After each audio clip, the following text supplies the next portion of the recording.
Okay, we are going to call the meeting to order. You want to take a roll call? Sure. Councilmember Kelly. Here. Committee Member McMillan. Here. Councilmember Newsma. Here. Committee Member Livingston. Here. Chair Rikus. Here. Have a quorum.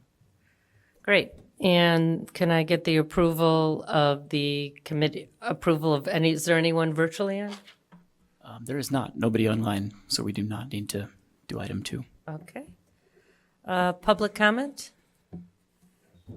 Mr. Mortel?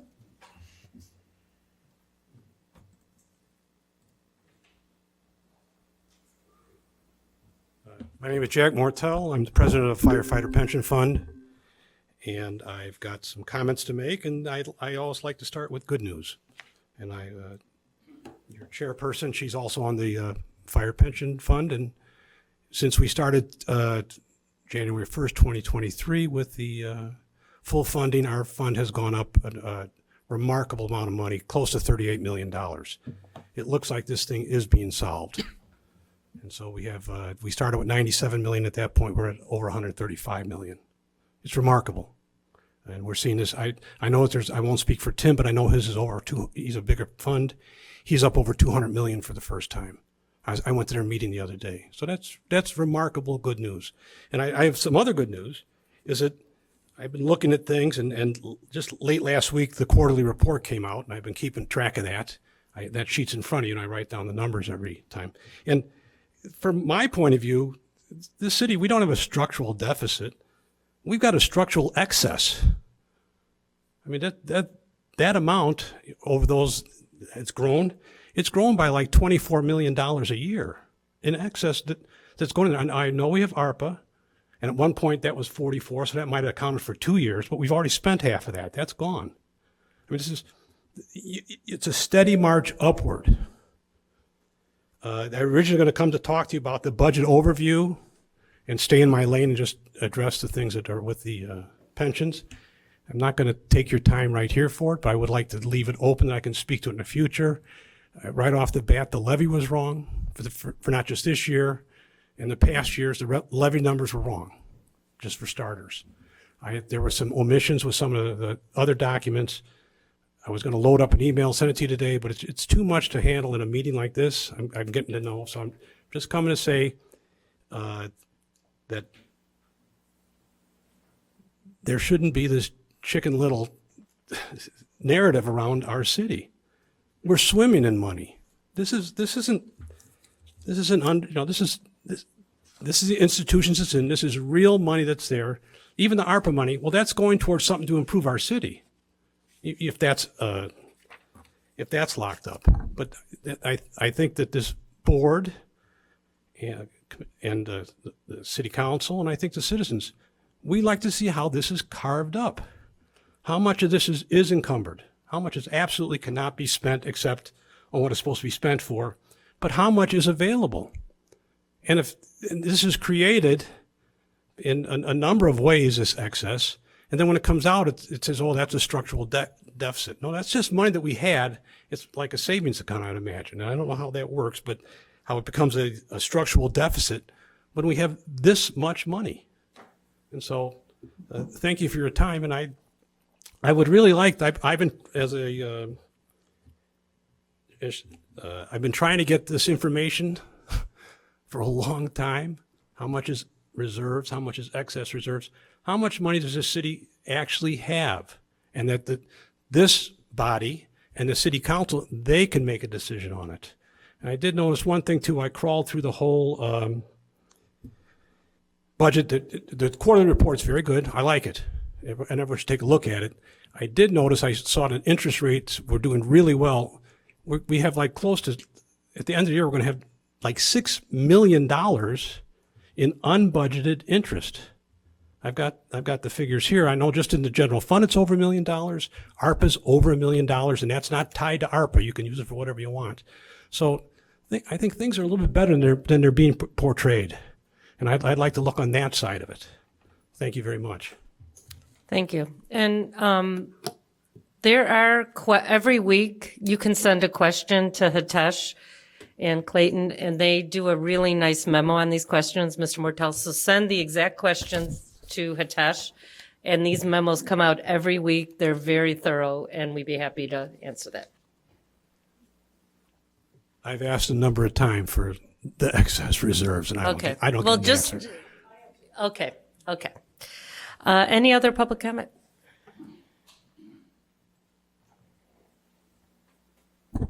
Hi, thank you all. I'm here to speak on the cost of our projects. A lot of our municipal projects end up being some of the most expensive in Illinois, if not the country. And I want Bent Park to be redone. I am concerned. I think you're going to maybe discussing it or recommending it. We do need it redone, but the cost of renovating that less than a 700 square foot building is turning out to be like $1,100 a square foot, which is crazy because even the most luxurious homes built along the North Shore are topping out, maybe $700 a square foot, and that's bathrooms and kitchens and all that. So I almost question whether or not, as much as I love to keep old buildings, if you're not better just to tear it down. The places over on Grant, those places are selling at $359. That's 600 square feet. There's a house on Cleveland, which was just built, that sold for $995 after they took away the land at cost of $160. The building cost and selling cost, it came down to about $228 a square foot, and that's new construction, guys.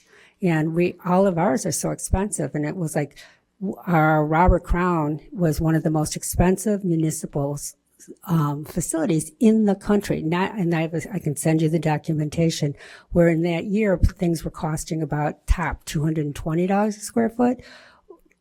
Bring it up with inflation, that brought those guys up to about $260 a square foot, and we paid $440 a square foot. The animal shelter, $1,000 a square foot. I mean, we can do CARB, we can do these things, but I get so concerned. I don't know if it's the change orders, but we need to sometimes say, hey, stop.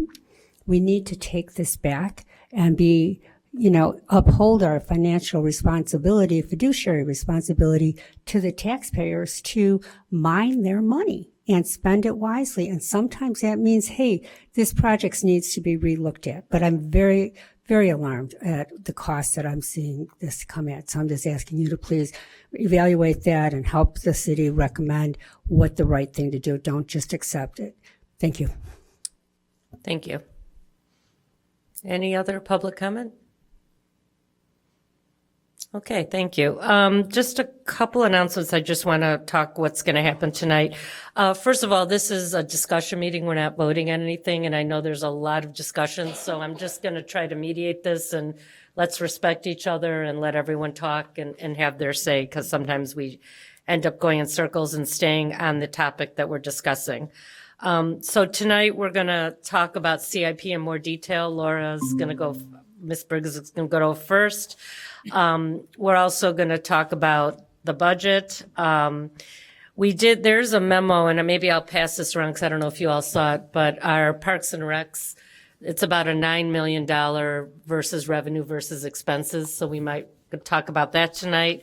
And then everyone should have gotten the survey. I don't know if it's all been completed. There was some 30 items.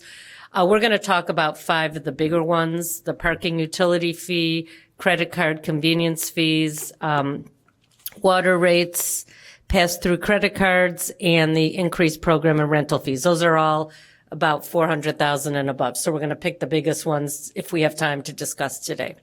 So that's what we're on the agenda. Like to have Ms. Briggs come and talk about CIP.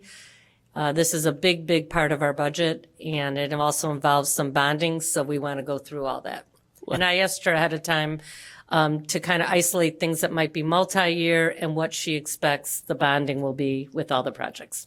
And let the record reflect that Councilmember Burns has joined virtually online too.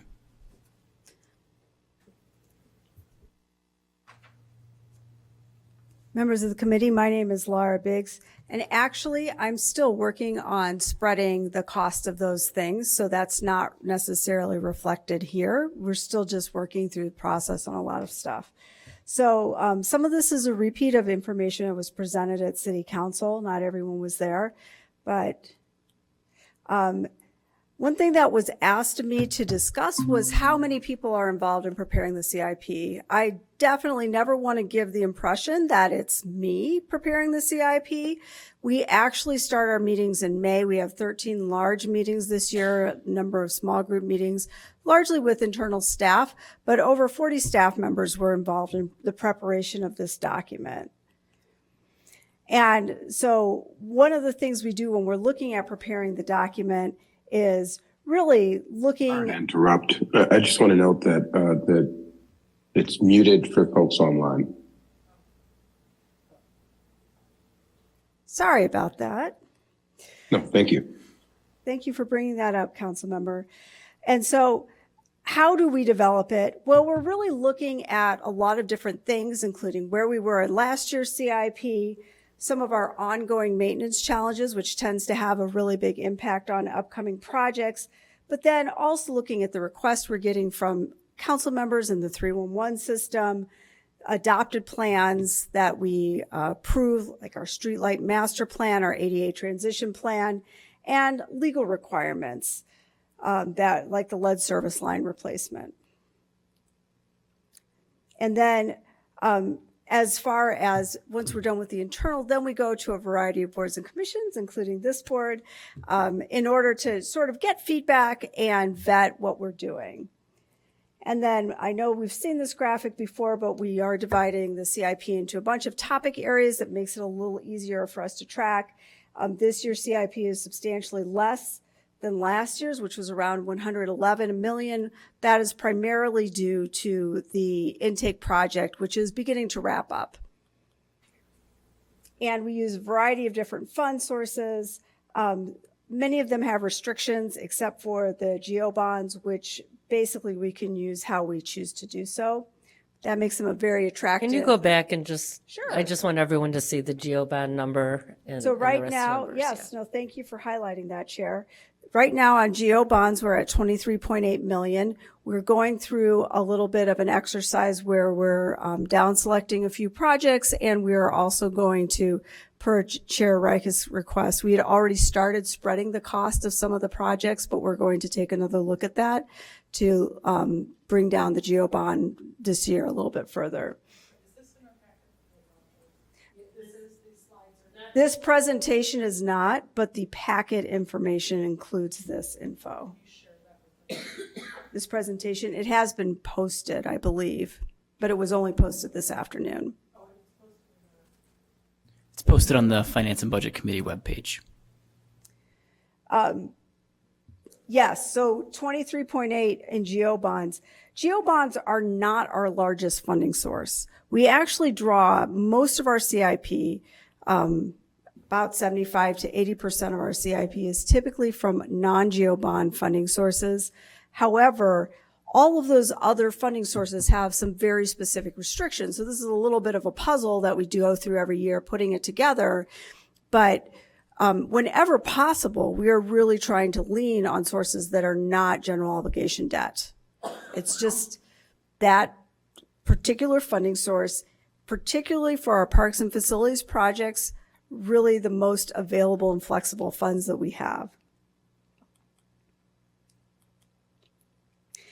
And I had talked previously about update on our 2024 challenges that we talked about. I mean, these are largely success stories, but we do have a lot of work to go on all three of these items.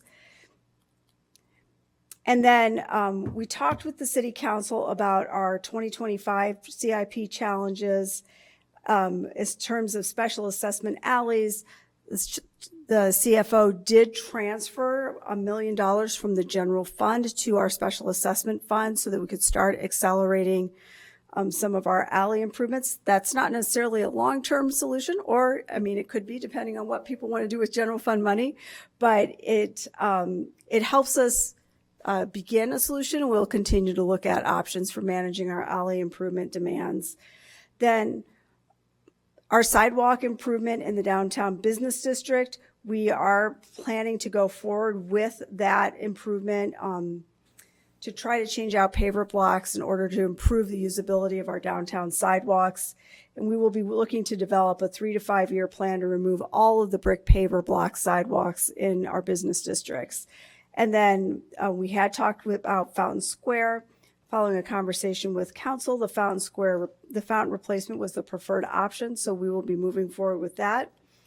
And then we're still really talking about use of consultants because this is a little bit of a sore spot for City Council, and that they feel it is better for us to invest in in-house staff doing projects rather than hiring consultants.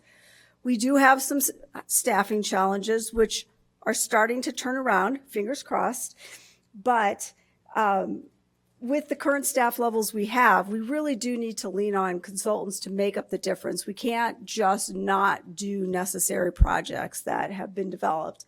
In addition, we struggle with public engagement. There's always a push-pull tension where public engagement adds a significant cost to our consulting fees, but is necessary in order to really make sure that the public is engaged in shaping the development of capital improvement in their individual areas. And so while we welcome public engagement, it's important to acknowledge there's a cost to it. If we come to a board or commission and we're bringing a consultant, that is just the same as a public engagement cost. And so we really need to also be mindful about when we use consultants at boards and commissions, doing that strategically to make sure that it is truly value added. But the flip side of this is saying that we just won't use consultants. There is only so much in the way of staff resources that are available. So we really do need to balance that and figure out how to best leverage our staff. So here is newer information that we have presented with City Council about the 2025 CIP. So we have divided it into sort of 3 areas. Projects that are already started have historically been ones that we've continued. Projects that meet historic criteria, that we would prioritize those, and then remaining projects that were put on there because they meet specific community needs. In all honesty, this third bucket is one that we have typically done as our cut list, although it does not work quite as well this year. So projects that are ongoing is self-explanatory. Criteria that are used that we used in the additional prioritization for the second bucket of projects are listed here. Really, all of these things, everything from just switching our CIP instead of just being reactive to individual things that are failing, looking at long-term investment in things like every year doing playground equipment replacement, every year doing vehicle charging until we've caught up on electric vehicle charging, every year replacing roofs, really is a much better place to be, where we're really methodical about how we spend our dollars and we plan them years in advance. And then trying to also get rid of those legacy infrastructure needs where we have long-term underfunding in parks and facilities especially that we're trying to correct. We don't want to neglect those and just let those things continue to stay out there. This is very small. My apologies. So this third bucket, however, was other potential non-priority projects. So these are projects that have not yet been started, are appearing on our CIP, and they don't necessarily meet one of the previously listed criteria. This is typically where our cut list has come from. However, this year is particular. A lot of these have a particular. Excuse me. I didn't want to do this, but the chatter in the back is a little disorienting. But there's a whole outer chamber for y'all to do that. Thank you. These sets of projects, in particular this year, it's not so easy to just say we're not going to do them. A number of these. I know this was hard to read, but like pickleball courts, obviously there's been a lot of community discussion about how to do those things.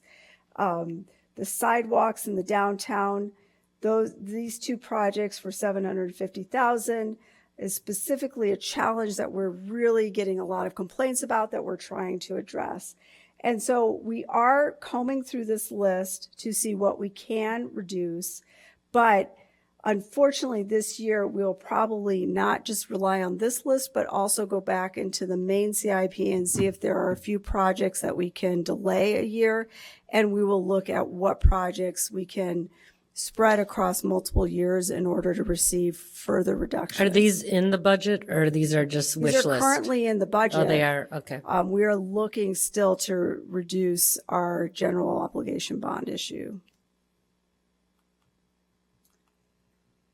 So when we look at where we are with the spending at those three buckets of money, our general obligation bond needs for projects that have already started are around 7.1 million. Our geo bond needs for projects that are new but would meet all of those criteria is our biggest group at 11.9 million. And this list of projects that didn't necessarily meet a standard criteria, but are addressing specific needs of the city and the community is around 4.8 million. And so we will continue to look at how we can reduce that, either by spreading the costs or just flat out delaying some projects. But that is where we are right now. Can I ask a question? Yes. Do we have like a 5-year plan? So we, there's these non-prioritized projects, there's projects that will go like, do we know in 26 what the priorities will be in 27, 28, 29? We do have a 5-year plan, but the 5-year plan generally shows more in each year than we are able to spend. So when you look at it, it's unlikely that we have it, but we aren't going, what's shown in 2026 is likely not to be all done in 2026 because of the volume of needs. At least the ongoing projects, we'll know year by year. Yes. Which ones. And so with some of the additional hiring of deputy city managers and having more focus on the CIP, working towards normalizing that, especially for the next 3 years, is something that we've discussed as a goal for 2025, so that when we come in 2026, we can present more of a 2 to 3 year CIP that is implementable as is. And you sent us, I believe it's about 7 million that is like, we start the year and we know we're going to have that no matter what. So Yes. that's kind of built in. Committee member McMillan?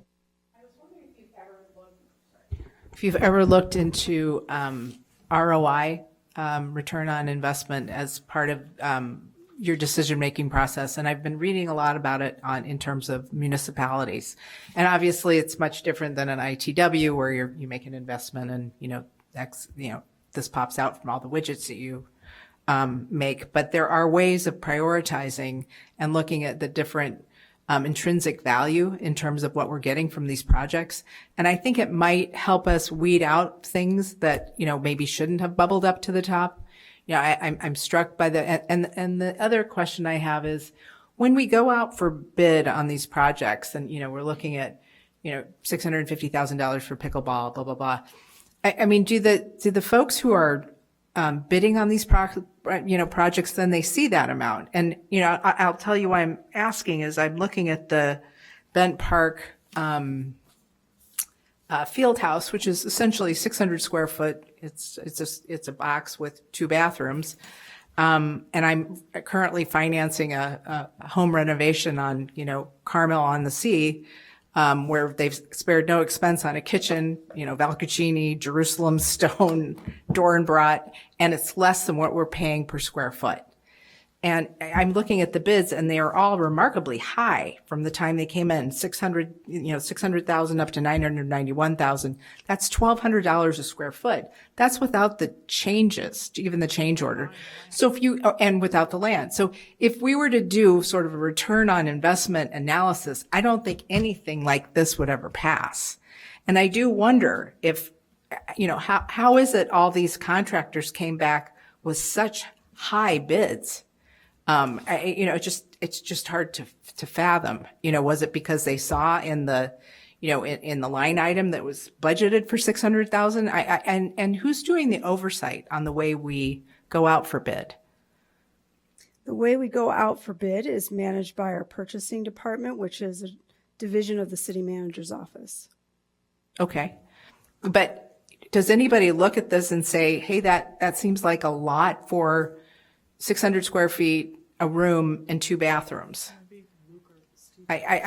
I'm struggling with it just because I work with a lot with real estate and renovations and all those things. And the most expensive things you can do are kitchens and bathrooms. And I'm looking at projects that are much less than 1,200 square feet that are in very expensive areas. And I just don't see how we get to these numbers. So I guess I would caution from comparing commercial or institutional uses in construction to residential, regardless of how high-end it is. We're just selecting a lot of different finishes, et cetera. And then we are utilizing a lot of purchasing rules, such as prevailing wage labor, that drives up our costs significantly. We can get into a whole discussion about purchasing if you would like to do that at some point. I'm not sure that right now is the time to do it, but we as a municipality are bound by certain state purchasing guidelines, but we have also adopted our own programs or our own guidelines, often at the direction of city council, who's responding to community needs, that increases our project costs as well. Yeah, I do a lot of commercial finance too. I mean, commercial buildings, which have a lot of, all kinds of different regulations, and they're not anywhere close to this. I think that's a really good point you're bringing up, and we're in the middle of budget season. So what I'm thinking is the beginning of the year, maybe we really have a deep dive into the process. How do we bid these? With all due respect, this is a CIP discussion, so I think it's entirely appropriate. And I know Mr. Ruger is here, who's over also, maybe could address, I think it is like when we see almost $1 million coming in for a bid for this. And I know we've seen, like even for, the boardwalk at Clark Street Beach, we've seen that there was a construction journal trade magazine that was advertising it to be an estimated cost of $700,000. So where are these numbers? I guess the question is, it seems that these numbers are being put out there, really high numbers. So when the bids come back, so the oversight is the question. Could you walk us through like that oversight? In point of order, Councilmember Kelly does not have the floor right now. I'm in line, so I'd like to go before Councilmember Kelly goes. Okay, frankly, I'm not done. No, I didn't think you were. Right. Yeah, okay. yeah. And then my other question, have you ever, this might be more for you, Hitesh, have you ever looked at sort of this notion of return on investment within municipalities? There's a whole lot of data around it. There's a lot of discussions, white papers, et cetera. There are some municipalities that have really hewn to that just because we want to make sure we're spending our money on the things that we need the most, that are going to yield the most for our residents. Right. Good evening, Chair, the members of the Finance and Budget Committee.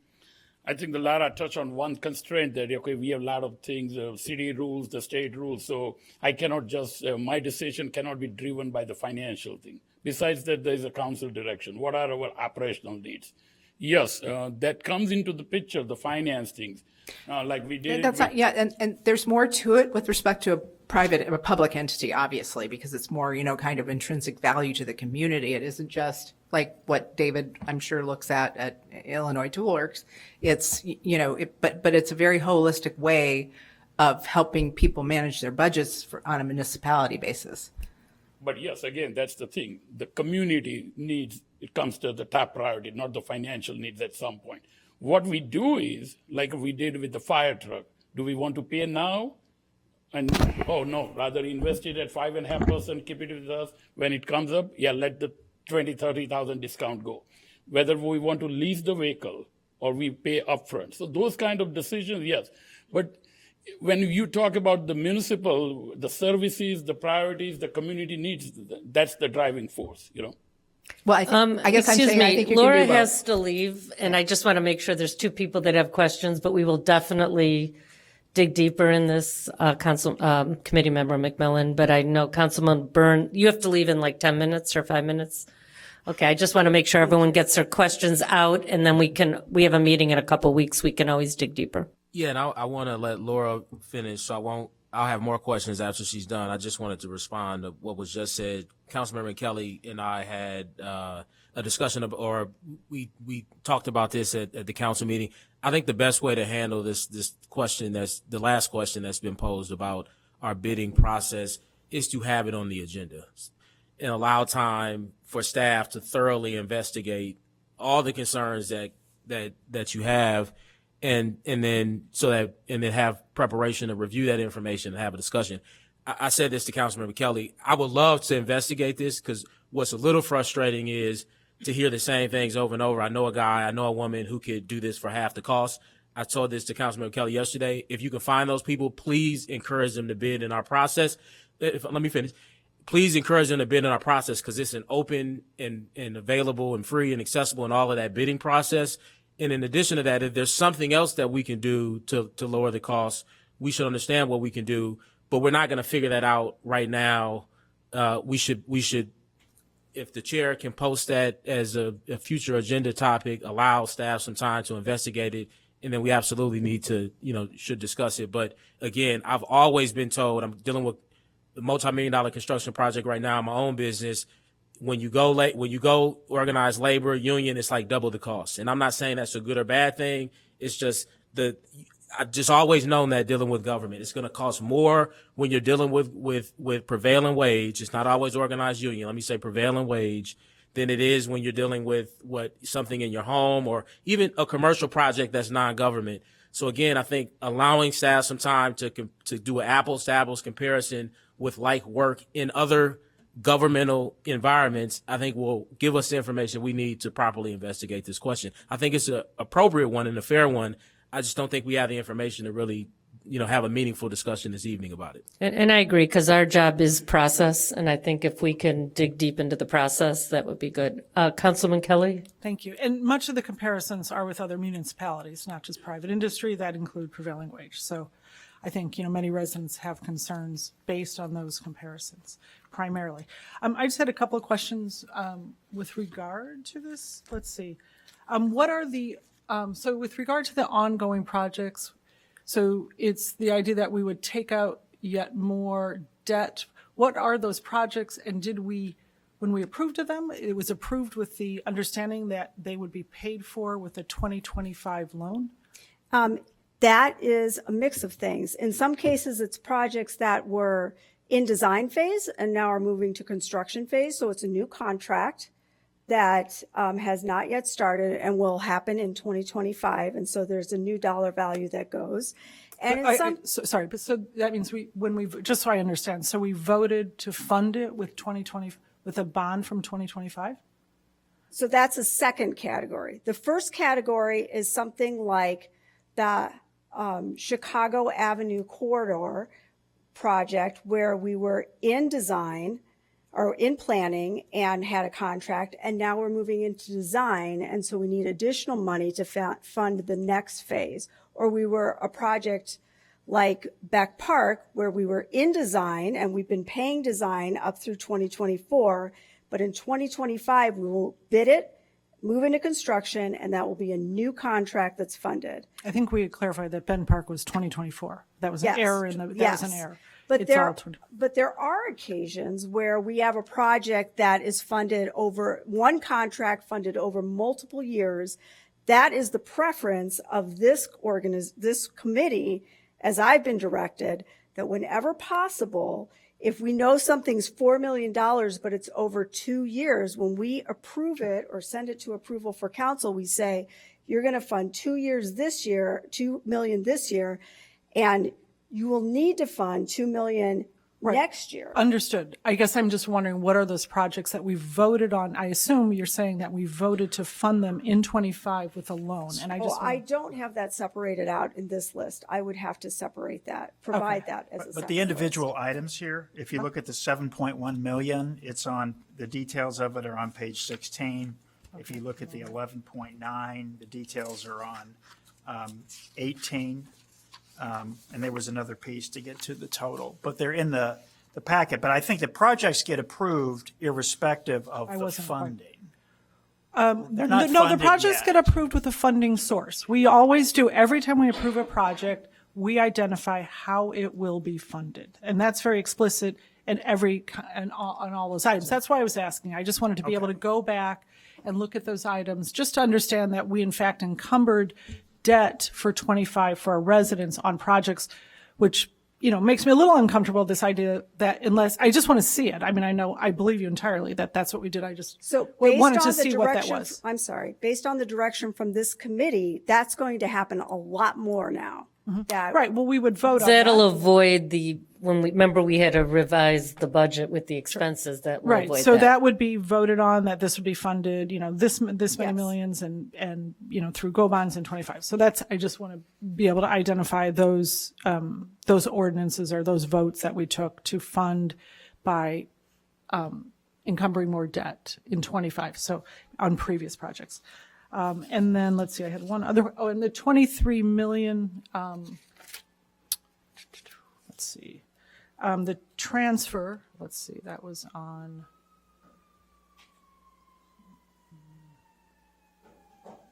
Let's see, the 23, one moment, I'm sorry, pardon me. Okay, the go bonds for 23.8 million in 2025, it says part of that is carryover from previous go bond.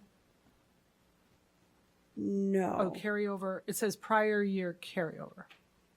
I'm Is just that the trying 7-1? The 7-1's on page 16? I think those are I open think projects by that saying began prior to prior year 25. carryover, I'm not exactly sure what you're talking about, but. I'm just reading it that from seven- the top. If you go to page, Okay, it's on the previous slide.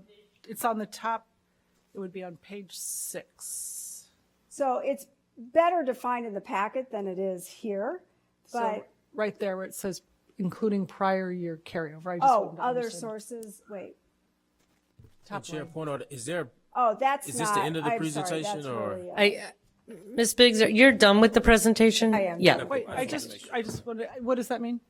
That probably should not have, say that, this is a cut and paste error from previous years. Okay. We were showing in previous years, because we weren't selling the bonds in the same year, sort of grouping all the bonds, when I cut and paste this table, and I didn't catch that. I Okay. apologize. So it should just read, how should that read? Yes, it's GO bonds in this purely mean 2025 debt that has not yet been issued, but is proposed. Okay. All right, so that's, okay, thank you. And then the transfer of 1 million for the, to start accelerating alley improvements. That's not really in here because that transfer has already occurred. That was Okay. discussed with this. We voted committee at the last previous month. And have those begun? No, they have not yet begun because for special assessment alleys, there's a process where we have to release petitions and work through a, So that's a project that might not begin until next 25, I'm guessing, probably. right. The money though is now sitting I in the understand, like the special fire assessment truck, fund. we've taken Yes. and transferred it. That's what we do, a lot of that. Okay, all right, thank you. I think that's all for now. Thank you. Committee Oh, and I member- would also, just last thing on the consulting end, I know that it's in large part because we are understaffed. So, and I don't think I don't mean to direct this to you if you want to answer, but it is, in large part because we're understaffed. So I just want to know what we're doing differently. Are we going to universities? Are we going to Purdue to try to recruit people? I mean, what are we doing to, fill that gap? And I don't think you have to answer that necessarily. I know we have City Manager Stowe and Deputy City Manager Ruger. I'm sorry, Ruger. But I hope we start doing something different. Okay. Well, we are doing a number of things differently, but we are battling a very difficult job market. I mean, I think so much of what's being done, I know we have the type of staff that's qualified to do so much of the work, and if we just need more of them, it would cost us a lot less than covering, when I look at the, even for the bed park, I look at the profit margin in their, we wouldn't be covering in their schedule of values. I mean, it's just so much waste in consulting fees, and so I hope we really can figure that out. Good evening, Chair and committee members. Steve Ruger, Deputy City Manager. For those I've not met, I think I've met most of you, though. Just wanted to make a couple of comments to that point. So we're going to be looking at some ways that we can help with exactly what you're talking about, Councilmember Kelly. So we are looking always at our job descriptions and seeing how we can attract more candidates. In fact, we are in the process of making an offer to a candidate right now for a civil engineer position. So we're excited for that. And then we're also looking at maybe getting creative with doing some what I would call on-call engineering contracts that are negotiated and give us a quicker way to, and hopefully a cheaper way to do some basic engineering and just get some support in. And that would go through a competitive process as well. And then the last thing I wanted to say is we will bring a full procurement training to you all. And if you want that at your next meeting, that's perfectly fine. We'd love to go through our process with you from conception to design to bidding to awarding the contract and managing the contract thereafter. So, Thank you so much. That would be wonderful. That would And be really, wonderful. So glad you're here. Thank you. That would be terrific. And then also, Mr. Ruger, we talked a little bit about, and I can't remember, I think you know more about it than I do at this point, about the Illinois, that. Well, I'm sorry, excuse. I Okay, go ahead, do have sorry. to leave. Okay. It's a little bit more of a comment, but I think we're really on to the most critical question here, and it's come up before from Councilmember Kelly. We only roll off about $11 million a year in geo debt. So this, by definition then, this 23.8 becomes incremental geo debt to what was rolling off.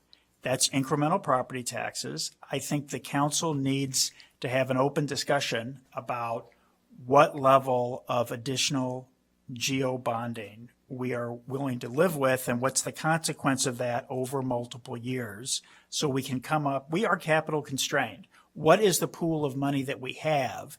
Because you need that when you're in a capital constrained environment to prioritize your projects.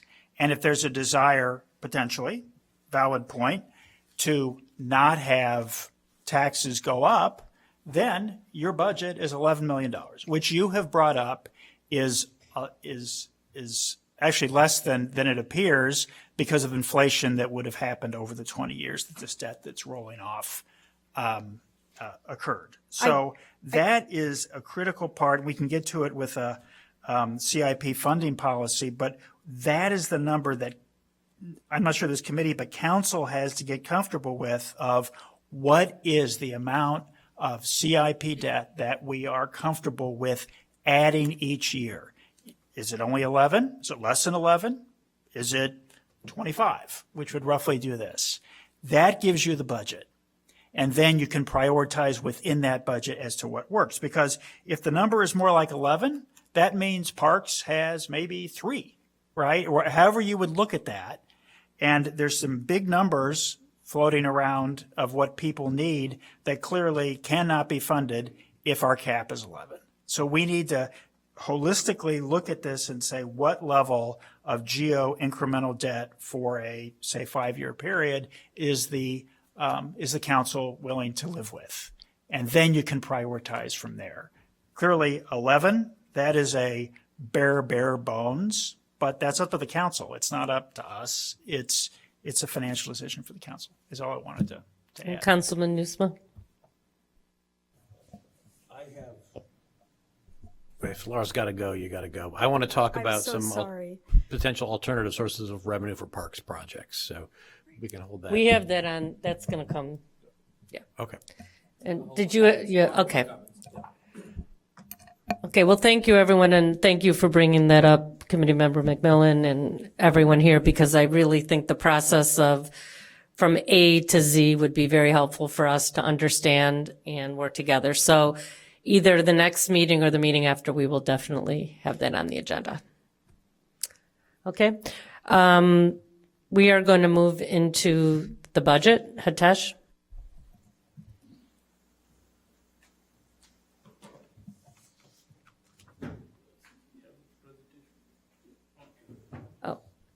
I'm sorry, I cut Councilman Kelly off about the hiring practices. Are we done with that, or? No, it was about the bidding process, and we can talk about that. We're going to talk about that in about detail. the Illinois. Yes, but I do appreciate also, Mr. Livingston, your point, David, about that. And I just think we should decide, is that something, not today, but that we want to recommend out of here, or do we want to recommend that council have that discussion and decide separate from this body? Because I do think that's a really important point that you made. I think it's a very fundamental question for the council to consider. What level of tax increases, if any, are you willing to live with, and from there we can build. Well, We can build a budget. I think it's debt increase that we're talking about. So for 2 years, we decreased it, but then we blew it because we then took out 33. And then, we had been reducing our debt. So do we want to reduce our debt, even if it's incrementally small, or are we comfortable with increasing debt every year? And I think that's the question. I don't think it has to be tied to taxes necessarily, but debt is expensive. And I think so, but my question to you and everybody is, do you not think that that's something that we should discuss here and make a recommendation? I think it is something that we could certainly discuss here, and Hitesh could help us understand what does a sustained 25 million mean in terms of incremental property taxes at the end of that period. Because I would That recommend. would be good, good. And also good to the know. chart of maturing debt so we can see. Right. I mean, I'd recommend that we don't necessarily take a vote on this tonight, but I think this body should make a recommendation to council on that. Do that hard look at it and figure, are we interested in decrease? We do have an exorbitant debt when you take the pension debt as well. It is a very high debt per capita. Do we want to decrease? I would advocate for decreasing our debt. But we should decide, like, what is the maximum? Are we okay with increasing it, but how much? So I think to your that's point. that's a great discussion, but decreasing it means that we're bonding less than 11 a year. Right. So And, And projects won't get done. so we are decreasing our debt through the pension Sheriff, payments also. If I just chime in, no, sounds it's like we're separate doing debt. It's not the same debt. sounds like we're doing a little bit of back and forth, so I'll chime in. Then also, just if we're going to do this, what work doesn't get done? What park equipment gets snatched out and there's no longer a park in these areas? Again, because that's the reality. And I'm fine with this conversation. I think this is an important conversation, but sometimes I think when we get on these bodies, we think of these things in the abstract, even Bent Park. It's like, all right, well, let's talk to all the programs, the soccer leagues and all the leagues that rely to a certain extent on that field house and make it seem like it's not that important. They use it, they rely on it. So taking it out of the abstract, it's like there's a real consequence to the decisions we make here. I think we all understand that. And so while we're doing this exercise, and I'm not saying I disagree with it, I also want to know, like, what gets shut down, right? What park equipment gets snatched out? What field houses don't get the repair that they need? Just so the community understands that. And personally, I'm already like close to there on parks. I think it's possible we have more park equipment, not necessarily more parks in open space, but more park equipment than we may be able to manage. And so there's even areas in the Fifth Ward where it's like, all right, well, if we have Fireman's Park, we got Hobo Park, we have Philbrook Park, can we just invest more in one park in the area, right? Make that the best park that it can be, and then that becomes the park that everybody goes to. So there's a lot of ways to look at this, but I'm just saying if we're talking about going from 20 or whatever it is million to 11 million, I also want to know, what does that mean? What does not get funded? What has to be shut down? What equipment can we not replace, and where, frankly? Yeah, so Hitesh, at our next meeting in November, can we discuss, because I think it's really important that we make some kind of recommendation for council, but we have to tie it to CIP. So if the debt is 11 million, then we can't do this. If it's 15 million and 20 million, maybe in 5 million increments, and we see what we can't do or can do. I think we had 3 more committee member McMillan, then Councilmember Kelly, then I think we just Councilmember. have to go back to, what David's talking about, what's the limitation? And then the other side of that is, what's the highest and best use of our funds? Is it spending $1 million on Bent Park, for the field house? I struggle with that. Are there better ways for us to deploy those funds? I think so. But it doesn't sound like we have a construct around that, or a way of measuring things. Maybe that's just been lost on me, but I've never heard of that to this point. Councilman Kelly, did you have a comment? I just wanted to correct the record. Everybody's supporting the Bent Park project. It's about just questioning the cost if we could do better, and just for the record. And I think what we need to look at are those discretionary expenditures. I mean, really, what is discretionary? And I'm not sure, like, who decided on that chart up there what was priority. I don't, but I think we have to take a harder look at discretionary spending. And that's, up to us to decide. Maybe there's certain things we don't do. Maybe we don't do a 15-year lease. Okay, We don't Councilman have a Nusma, framework. did you have? Yeah, thank you. I just want to go back to my alternative sources of funding and also note that, less than half of our CIP budget, or the proposed CIP budget, is coming from GO bonds. About roughly a little bit less than a quarter, maybe 20% from geo bonds and maybe 15% from water geo bonds. But specific to parks, as I mentioned before, I want to explore the possibility of tapping into IDNR grants. I know in the past we have done some parks projects through OSLAD grants. There are also PARC, P-A-R-C grants. And I'm not sure to what extent we are really maximizing that opportunity. I'm not sure if we can discuss that now since Laura isn't here, but I would like to just go on record to say I'd like to leave no stone unturned, and those are two stones I think worth looking at. And you're right. In the past, we have received those OSLAD grant and the others IDNR. Yes, Stephanie, Levine, and Lara. Yeah, they might be able to speak more on those grants. And before I jump onto our budget presentation, it would be short. Just we will focus on few items. One quick clarification, as you say, $25 million, $34 million bonds we issued, but it's not all tax levy because half of that was like a water bond, so they're paid by the water revenue. So the tax levy supported was only half of that, and we roll off around $10 to $12 million every year in principle. So we will go to just few slides, Clayton, right? The new items, brief cap of what we presented. Some of the menu of options I think you touch on, and yes, if we have the time permitting, we can focus on the top 5, 6 items. The next one is, these are the topics, overall budget. I mean, pretty much you have seen property tax levy, fee increase, menu of options. Survey, we are still waiting for maybe a couple of more. So on November 4th, hopefully everybody has responded by then, and we would share those results with the He's talking about the Google Doc that came over the survey, so just make sure you've completed it. It's really important. Right. And on November 4th, which is a special city council meeting, truth and taxation hearing, and then the budget, we will share those survey results on November 4th. Changes to the proposed budget, if any changes to date, I think we have one, right, Clayton? Okay. Department summaries and the budget memos. I think Chair Rikers mentioned that. Yeah, the budget memos are posted every week, and they would be really useful. So far, we already have like over 10, 12 budget memos posted. And the budget calendar. The next date, we have a combined ward meeting tomorrow for the 3 wards. Then the next Monday is November 4th is a special city council, truth and taxation hearing, and the budget. Okay, so we talked about topics, overall budget. Let's go to the changes, what we have. One of those things, and can you bring up that, I think, public safety pensions, because yesterday, I don't know whether sometimes we use the words interchangeably, like required contribution versus the levy. And in the past, it was the same number because whatever the required contribution was for the public safety, and it used to be the levy. This has changed in the last 3 years. So I just want to make sure that, I spoke correctly last night.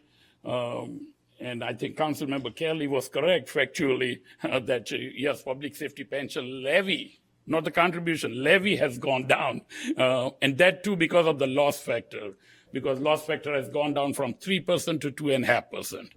And IMRF levy. But these are the numbers, so just to be transparent, because, that's kind of the utmost importance. Look at this first here. We see the additional contributions in the orange and the net property tax levy in the blue. So you would see that for the public safety pensions, total is 25.1 in the first in 23. In 24, total was 25.6. And in 25, it is $29.6 million. Corresponding number for IMRF is 1.5 million total. And obviously, IMRF has a lot more current and retirees, compared to the public safety. So I just want to put it out and kind of, even I felt that, okay, I should explain that as a matter of full transparency. So total contributions is 29.6 for police and fire pension. Total contribution for the public safety pension fund is $1.5 million. The other is a menu of options. I think it's up to the chair, how to drive with any of those items, and we would try to provide the information. If we don't have it, we would do the budget memo on those things, And any other thing, Clayton, you want to add? The menu of options is a separate item, so we have a few slides to kind of accompany that conversation, so we'll save those. You, Hitesh, mentioned we are making one change to the proposed budget recommended here by staff. This was an error that was included in the proposed budget that we're correcting now, perhaps a misunderstanding on our part. The agreement with Northwestern has $3 million in direct payments to the city, and it also outlines a handful of other programmatic areas where there's going to be spending. We mistakenly thought that was going to all come to the city as a payment, and then we would spend the money. But as it's outlined in that agreement with Northwestern, racial equity, downtown revitalization, and local workforce development, those are programmatic areas where the money is going to be spent. It may come to the city for us to then spend, but the agreement doesn't necessarily say that's coming directly to us. The $3 million is a direct payment to the city, though. So we wanted to flag this and make sure we corrected this in the proposed budget.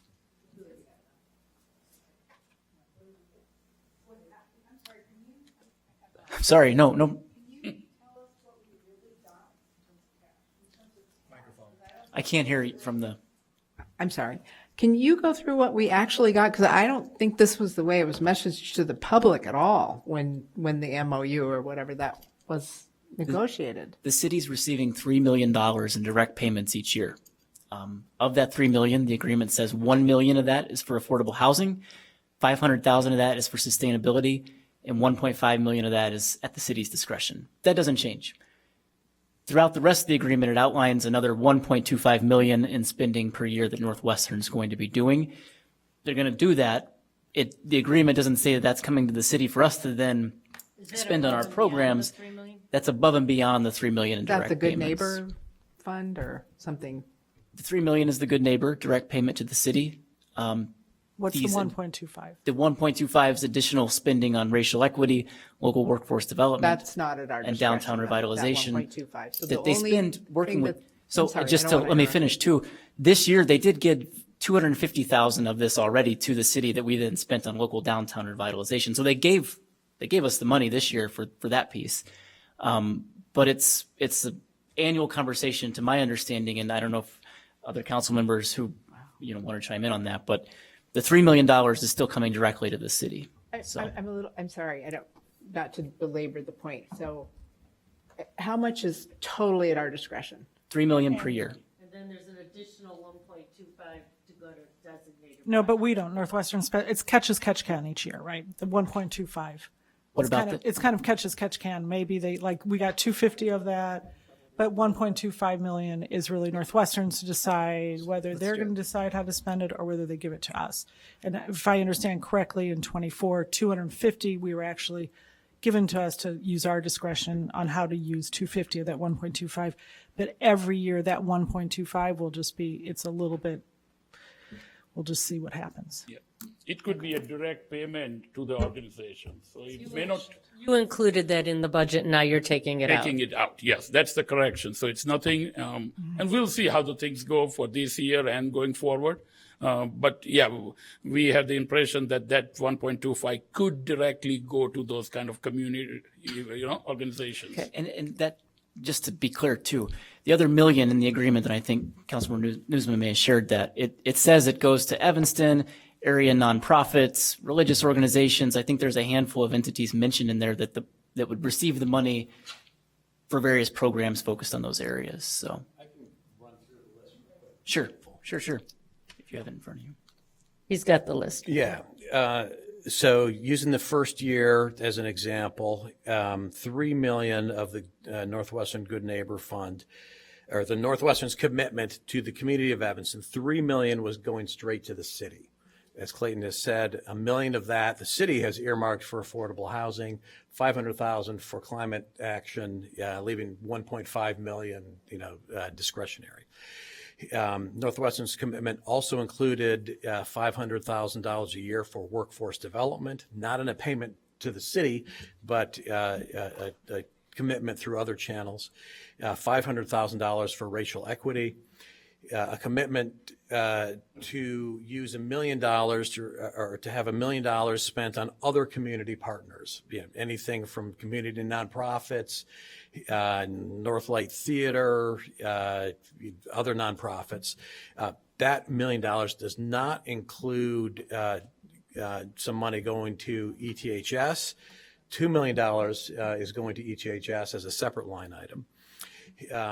$250,000 is committed for downtown Evanston programming through how do we decide what that money is going to be spent on? That's a discussion with downtown Evanston and Northwestern. We don't spend it. This year, it went in large part to help fund the Downtown Summer Sounds program. That's all for the first 2 years, 24 and 25. Kicking in 26, when the stadium will be open, they are committing additional $500,000 for Evanston schools. I believe that's all District 65. And an additional $2.5 million in guaranteed tax revenue. Some of these numbers escalate with inflation each year to a maximum of 3% increase each year. Thank you. And I just wanted to say quickly, because there's media and people watching that, and then the council voted that I think $1 million of the concerts, proceeds from concerts will go to affordable housing. So I just want to, because people $1 million of the $3 million just money that Northwestern has given the city. That's Good Neighbor. That's Good Neighbor Fund. We're also getting money for affordable housing once the concerts and everything else starts.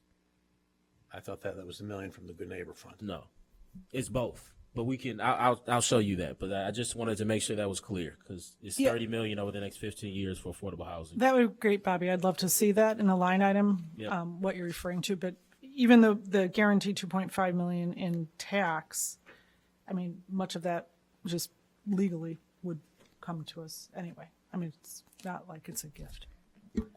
Committee Member Livingston, did you have something? I just wanted to make some general comments about the budget. Or is your presentation? Yeah, I mean, we just Still have done? a few Okay. items, yeah, so. Right. Right. So just a few general comments. And Councilmember Newsma, I completely agree and Burns, everybody, that in trying to figure out how we balance this budget, we do need to keep in mind that we have 88 parks and 50 facilities, and that has to be on the table about, is that the exact perfect footprint? It probably is not, right? So how do we think about if that is, the best way to deal with a budget problem? You can try to cut everything a little bit, or you can look for things that are there that that are not as high a priority as other things that you want to do. So that is, well, I think not between now and the end of the year, but as part of an ongoing process of how do we think about, because it's always hard in government, right? Something comes in, it's hard to ever take it out, right? And there are probably some opportunities here to relook at the footprint of a lot of things and say, is it right? But Yeah, just so Right. I have the I agree. memo here, and there is a $9 million. yeah, let me get into Okay. that. Okay, so first of all, I would encourage everyone, these weekly budget memos I find are great. They're posted to the website. They answer very thoroughly some of the questions that have come up. I find them very useful. And when I try to cut through all the budget and make some general sense of it, what I came back to is why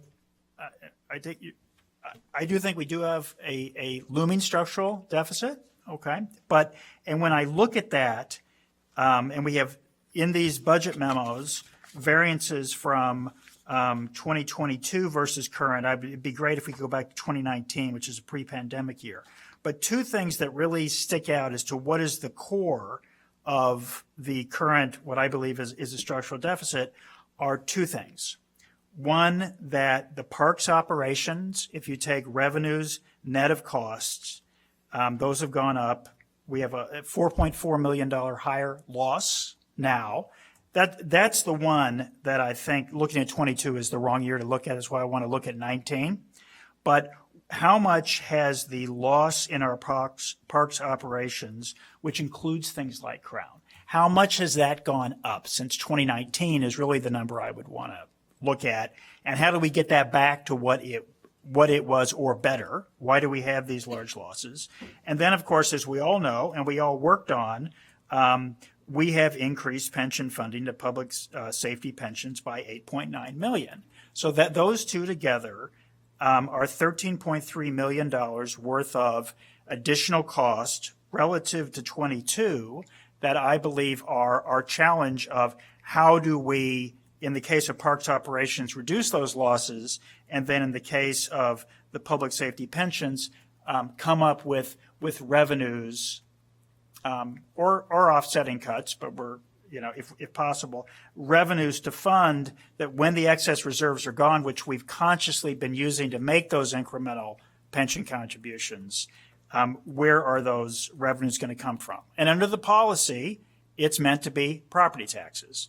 But I have concerns that if we wait until we're looking at a $10 million property tax increase at one time, that may not happen, and we would fall off of our pension policy. We wouldn't make the full contribution. So that comes back to how do we solve the 13.3?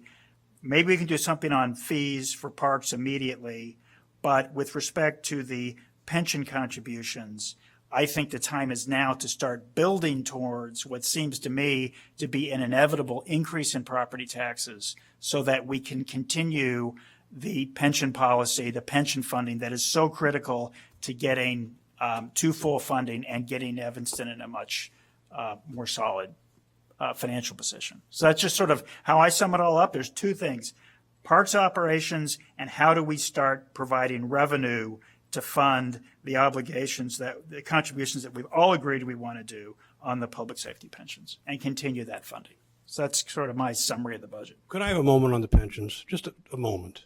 I don't think so. We liaison with the pension board, and we all owe Mr. Bortel much gratitude. Okay, you can have a minute. Okay, you can have a few minutes. Towards him is really, I'm sorry, but I just have to say, David, your disrespect, the attitude of disrespect that you show him, he comes here and the work that he has done to show you, did you know that we have $6 million more in interest than was budgeted? Did you even know that? I just want to say thank you, Mr. Mortel, for all the hard work you've done and for being here at these meetings. We liaison with the pension boards, and I appreciate it. I think it's time we show more appreciation.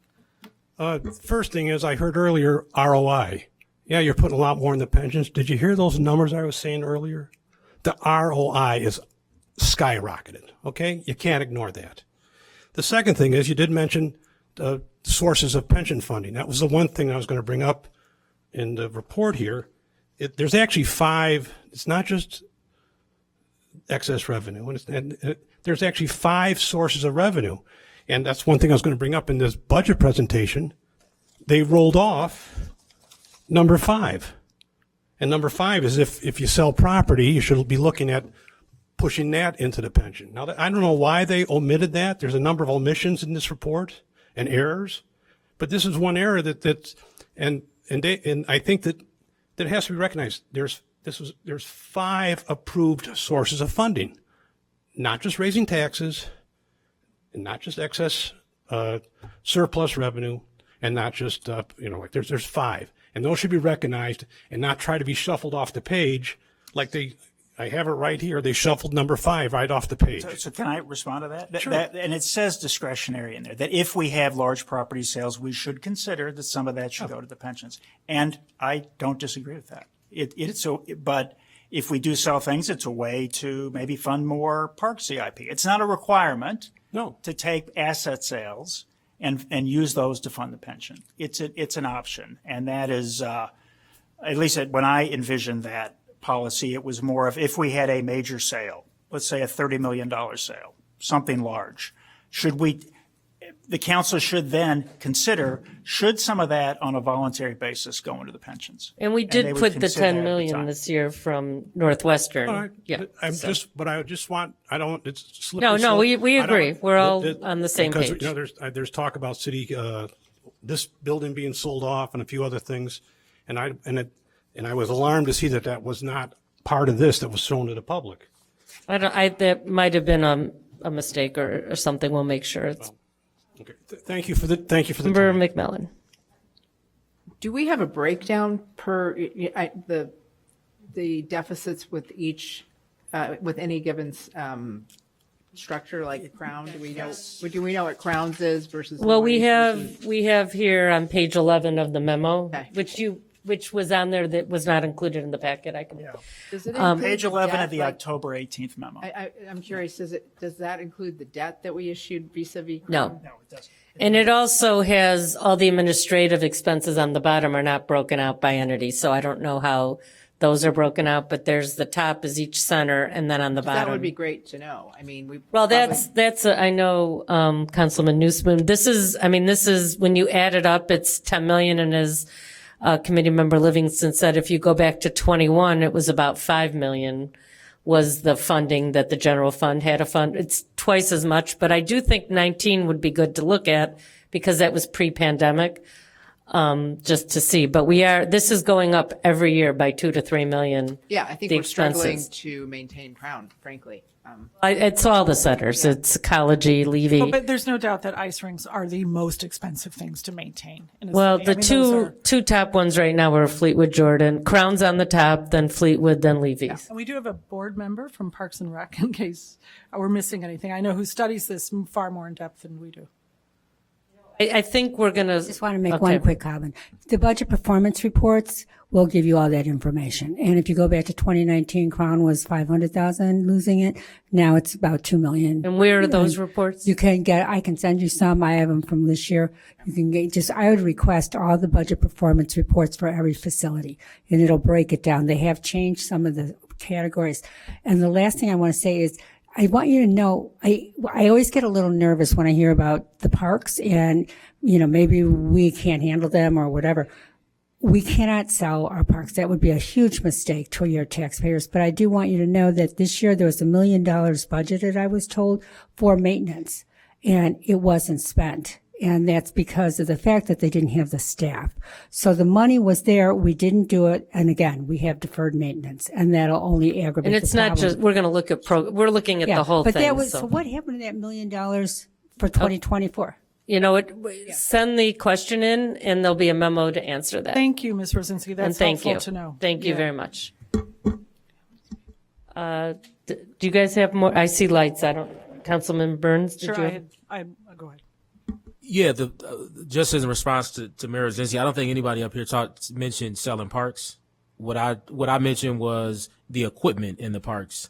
I think parks are fine. Open green space, great. We have, to be more specific, we have play equipment in parks across the city, and in Twiggs Park, we've had to shut down major components of that equipment.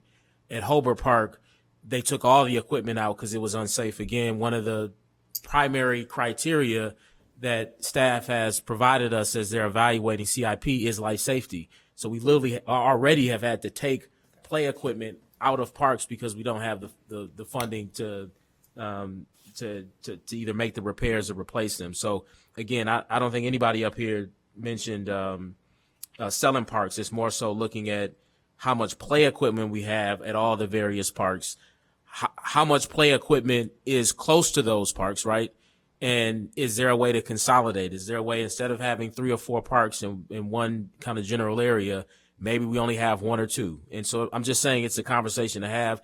The reason why we have to have the conversation, I mentioned that a lot of times I feel like we get up here and we talk about this in the abstract, and ultimately it's going to be a little painful. And I feel like everybody avoids that. Like at some point, we're going to have to make decisions that some people don't like in the community.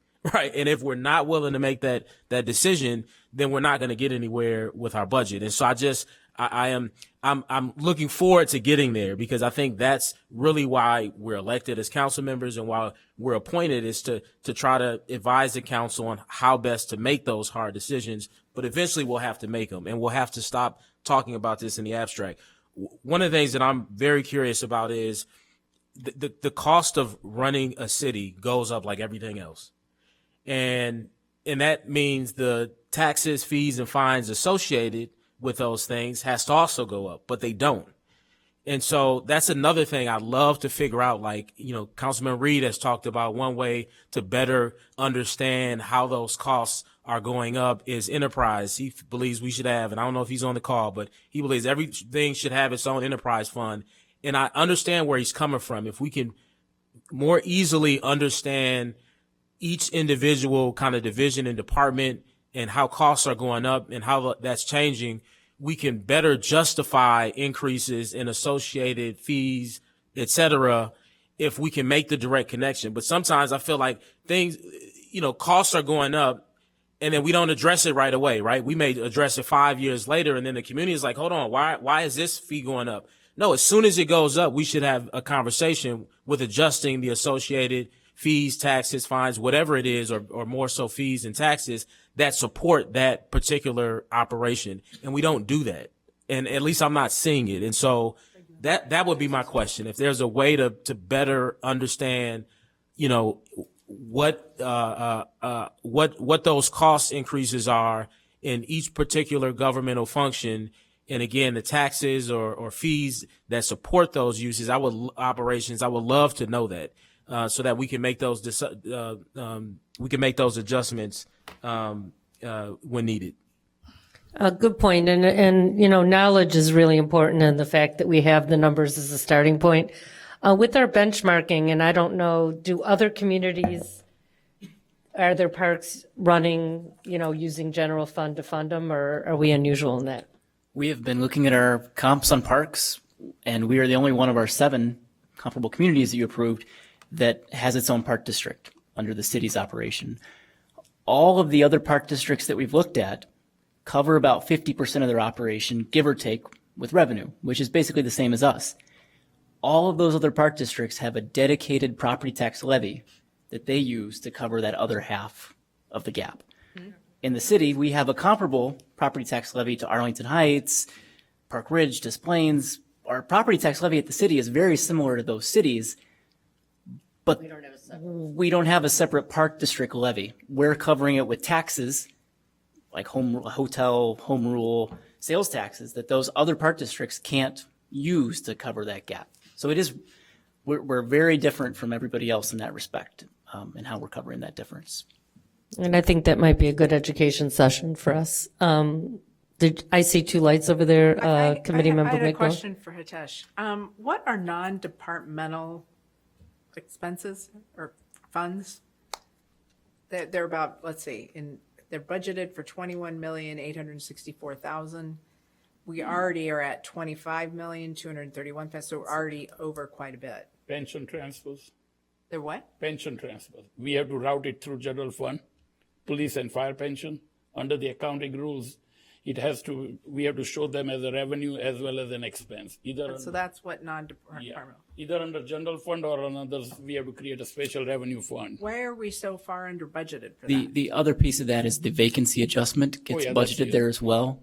So we budget the 3% vacancy adjustment, and that's a negative expense in our city's budget. Right. That doesn't get assigned to a department in our general fund. It's a non-departmental expense. So that's why our budget in that line, if you look at last year's budget, was the $25 million pension transfer less and a minus 3.7, give or take, vacancy adjustment for the budget of 21 Why isn't that? million. Shouldn't we have accounted for that though, or no? It's a negative number that you budget as an expense. It's kind of an accounting right. We net piece. it there. I can't show it as a revenue, a kind of vacancy adjustment, because it's a reduction of the expense. But basically, the big chunk is police and fire pension, which comes as a revenue in general fund, goes out as a transfer out. Councilman Kelly, did you have a question? Could we get that broken out? It's just because that's the one, when I looked at the quarterly report, third quarterly report. Doing really well. Everything else was, hitting about 75%, but that particular category we're way over by several $1 million. Because we received the 100% of pensions, property tax, so obviously that's why it's a full amount. But we can give you. Yeah, if you could just break it down, since it's not just pensions, you said it's also other. So it'd be nice to know, since that's the one category that we're running back in September that we're running over. That'd be great. Well, I Okay. have the mic. I will just say, I just want to say also, when you're talking about expenses, Bobby, debt is expensive, and this is one way to save money. We're saving taxpayers a lot of money by, paying down our pension. I'm glad we have this extra permit fees this year to offset that cost that went up this year. But that is really important. I mean, that's what a cruddy way to make, take money from our residents and just paying interest. And I know, David, you don't like to consider pensions a debt, but it is a real debt. And Yes, I'm sorry, I just want to it's an finish. I just obligation. want to finish. And I mean, like Skokie refinanced their pension debt, and it's in the form of types of bonds at a very low interest rate, and that goes into their total debt. So this is our total debt, and let's not pretend like it isn't. It is. So that is good. That is one way we save our residents money, is by paying down on debt. In the same way, I would advocate that we start to reduce our GO bond debt also. I also think regular maintenance of our buildings, that helps save money too. I think fulfilling our hiring needs, that saves money, where we don't have to outsource to consultants. Those are my priorities. I don't want us to sell parks either, Ms. Rosinski. This community loves our parks, and that would not be tops on my list at all. That might be a priority for Mr. Livingston, not for me.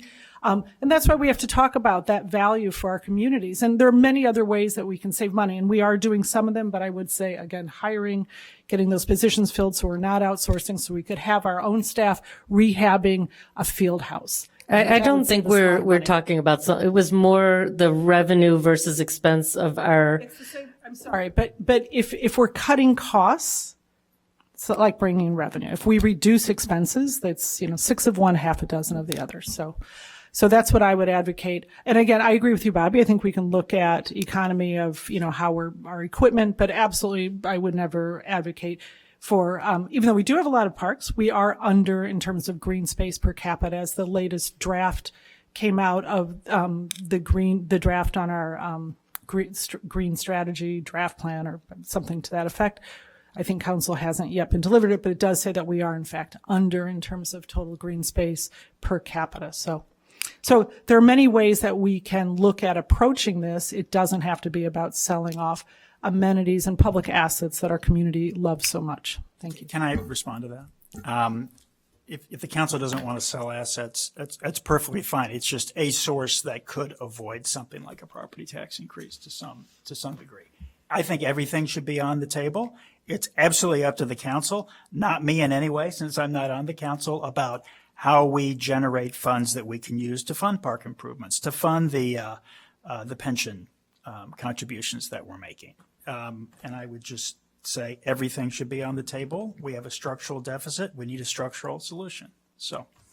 Thank you. That's all I'd I would say. disagree on the structural deficit, but I would also say I wish we would stop considering pension payment as something discretionary, because to suggest that we should ever have to raise our taxes for our pensions is to suggest that everything else we're spending money on is so absolutely necessary. And I think we all know that not to be the case. Councilman Newsman. Thank you. I'd like to have this be a productive meeting where we provide some salient feedback to staff on the budget. So I just encourage everybody on this committee to kind of steer our efforts in that direction. Thank you. So I think some of the takeaways today is Ms. Biggs going to come back to us with the CIP, what are multi-year projects. And Hitesh, if you can provide for us, the 10 million bonding versus 20 million, what that would possibly mean as far as taxpayer payments and what we would have to give up to go from the 10 million to the 20 million. I think that'd be very helpful. Everyone should fill out that survey, which is really important, because a lot of this is a lot of small things, but I was hoping today to talk about like the credit card convenience fee, that could add 500,000 of more revenue. So there's definitely things, but this is not going to move the needle. I think I think the education on the process of the bidding will move the needle. I think the geo bonds are going to move the needle. Those are the big things. And that's our direction as a committee, is to give these broad requirements so that Ms. Biggs can do her job and the council can make their decisions. So I think these discussions are all good, and it's like peeling an onion. Every time we're here, there's something new that we're learning, that we're getting a handle on. I think what this committee has been great on is policies. We have a policy for the pension. We have a policy for exceeding the budget, and I do think we should work on a CIP policy. I think there's a lot of good work that's gone in as far as deciding, but maybe we come up with a policy that it's almost like we come up with the projects and we fund the debt. We should come up with how much debt we're going to have and then fund the projects, almost the opposite. So I think we said we were going to adjourn at 6:30 today. There's going to be a lot of work over the next few weeks. Council's meeting November 4th. We're meeting November 12th. So I think, and I would encourage everyone, I've been listening to the meetings. If you can't make them, like I listened yesterday's, for the three of us that aren't there, there's a lot of beneficial stuff. So we don't have to repeat a lot of the same stuff at this meeting. Sure. I just want to make sure we do get the discussion about debt on one of the upcoming agendas. He's And then doing the that other- next week. And that Mr. Ruge about procurement. I'm sorry. Sorry, we have Alex Ruge and, sorry, Mr. Ruger. I knew that. About procurement, that we make sure we have that as a. And I think November is really important because we're in the budget process with the debt and that ties in. And if it's okay, maybe December we talk about the process because that's going to take a while. And I think that knowledge will be very good going forward. So I think we're going to have a lot to talk about in November, especially after the council meeting. Okay, any other comments or questions? Move to adjourn? Do I have a second? Second? Yes, we're done. Okay.